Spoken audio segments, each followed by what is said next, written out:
Assalamualaikum warahmatullahi wabarakatuh. Perkenalkan, nama saya Rauda Haris. Saya mahasiswi kebidanan Stikes Pekanbaru Medical Center. NIM saya 2020020009. Video ini saya buat untuk menjawab pertanyaan dari dosen saya, Ibu Fatma Richa Rahmana SST MKes, dengan materi Ilmu Sosial Budaya Dasar. Dengan pertanyaannya yang pertama, jelaskan tentang konsep budaya-budaya asuhan kebidanan seperti asuhan ibu hamil, asuhan ibu bersalin, ibu nifas, ber-KB, kesehatan reproduksi remaja dan lansia, serta apa-apa saja budaya di daerah masing-masing. Baiklah, untuk jawaban yang pertama, untuk asuhan kebidanan seperti pada ibu hamil, ibu bersalin, dan ibu nifas, untuk budayanya sendiri di daerah kami, tepatnya saya berdomisili di Riau di Kabupaten Kepulauan Meranti di Kecamatan Tebing Tinggi Barat.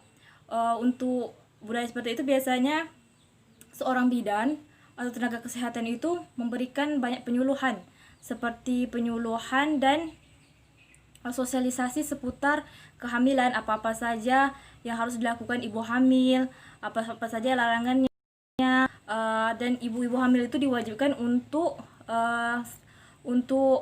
mengikuti posyandu, serta bidan memberikan berbagai macam nutrisi kepada ibu hamil seperti makanan, susu, dan nutrisi lainnya.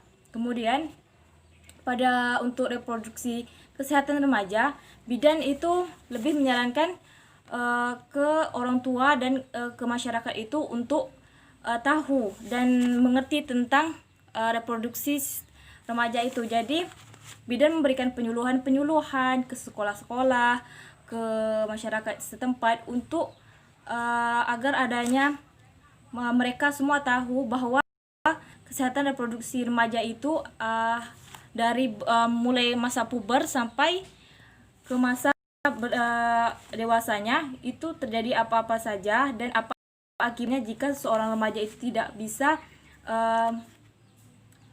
bisa memberikan perkembangan yang baik, maksudnya salah dalam berkembangnya, sehingga memberikan efek negatif kepada lingkungan itu tersendiri. Kemudian untuk lansia itu untuk asuhan kebidanannya itu bidan memberikan pemahaman tentang lansia, tentang usia lanjut usia, apa-apa saja yang biasanya dilakukan di saat usia lanjut usia, apa saja yang tidak boleh. Mungkin ada sebagian masyarakat lansia yang ingin misalnya misalnya hamil lagi atau punya keturunan lagi, maka itu wajib konsultasi dengan seorang bidan atau seorang tenaga kesehatan. Apakah efek samping dari hal tersebut, apa-apa saja yang boleh. Jadi di sini lebih menekankan untuk seperti penyuluhan, sosialisasi, masyarakat harus banyak tahu tentang hal itu. Kemudian untuk yang ber-KB, di sini untuk yang ber-KB, sebagai tenaga kesehatan itu, seorang bidan itu lebih menekankan untuk yang ingin mempunyai anak, seorang ibu yang ingin punya anak itu sebaiknya disarankan untuk mempunyai anak 2 atau lebih dari 3. Kemudian hal itu bertujuan untuk mengurangi angka kematian ibu dan angka kematian bayi. Kemudian disarankan untuk ibu yang ingin punya anak itu memiliki jarak antara anak pertama dengan anak yang selanjutnya. Hal itu berguna untuk mensejahterakan kesehatan remaja dan kesehatan perempuan dan kesehatan masyarakat setempat.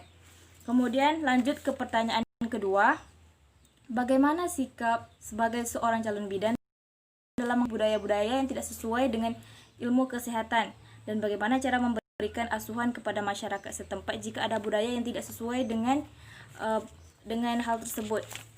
Begini, menurut pandangan saya atau menurut sebagai calon tenaga kesehatan, jika di dalam suatu lingkungan masyarakat itu terdapat budaya yang bertolak ukur atau yang bertolak belakang dengan ilmu kesehatan, contohnya seperti gini, seperti seorang ibu hamil, ibu yang sedang bersalin, dan ibu nifas, itu kalau masyarakat kami, tepatnya di Kecamatan Tebing Barat, banyak pantangan-pantangan seperti kalau ibu hamil itu pantang meminum air kelapa muda karena itu dipercaya dapat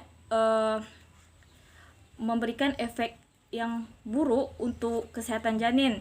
Kemudian dilarang memakan buah jantung atau memakan buah-buahan seperti nanas karena dipercaya keras dan dapat membahayakan kehamilan. Kemudian pada ibu bersalin itu dilarang hal-hal yang lebih banyak lagi. Sebenarnya hal itu seperti buah nanas atau ikan-ikan tertentu yang dilarang di masyarakat kami, atau seperti adanya larangan memakan hati. Sebenarnya di dalam dunia kesehatan itu malah dianjurkan. Jadi hal itu merupakan suatu hal yang bertolak belakang antara budaya setempat dengan ilmu kesehatan itu sendiri.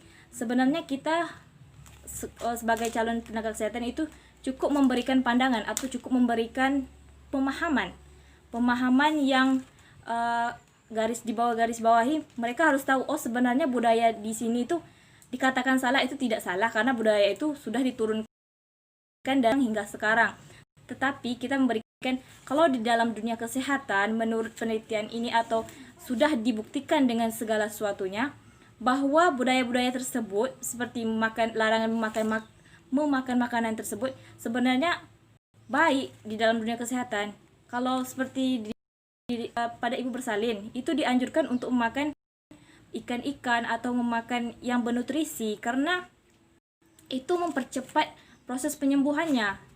Juga pada ibu hamil, bayi atau janin di dalam kandungan ibu hamil itu butuh nutrisi yang lebih untuk berkembang biak. Jadi itu sangat disarankan budaya kita itu diberi larangan atau pantangan bagi orang Melayu.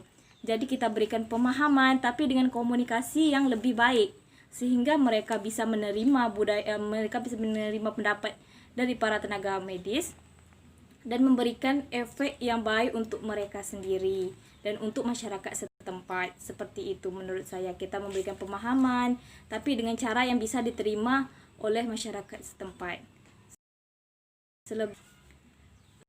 Nanti akan lebih lanjut. Baiklah.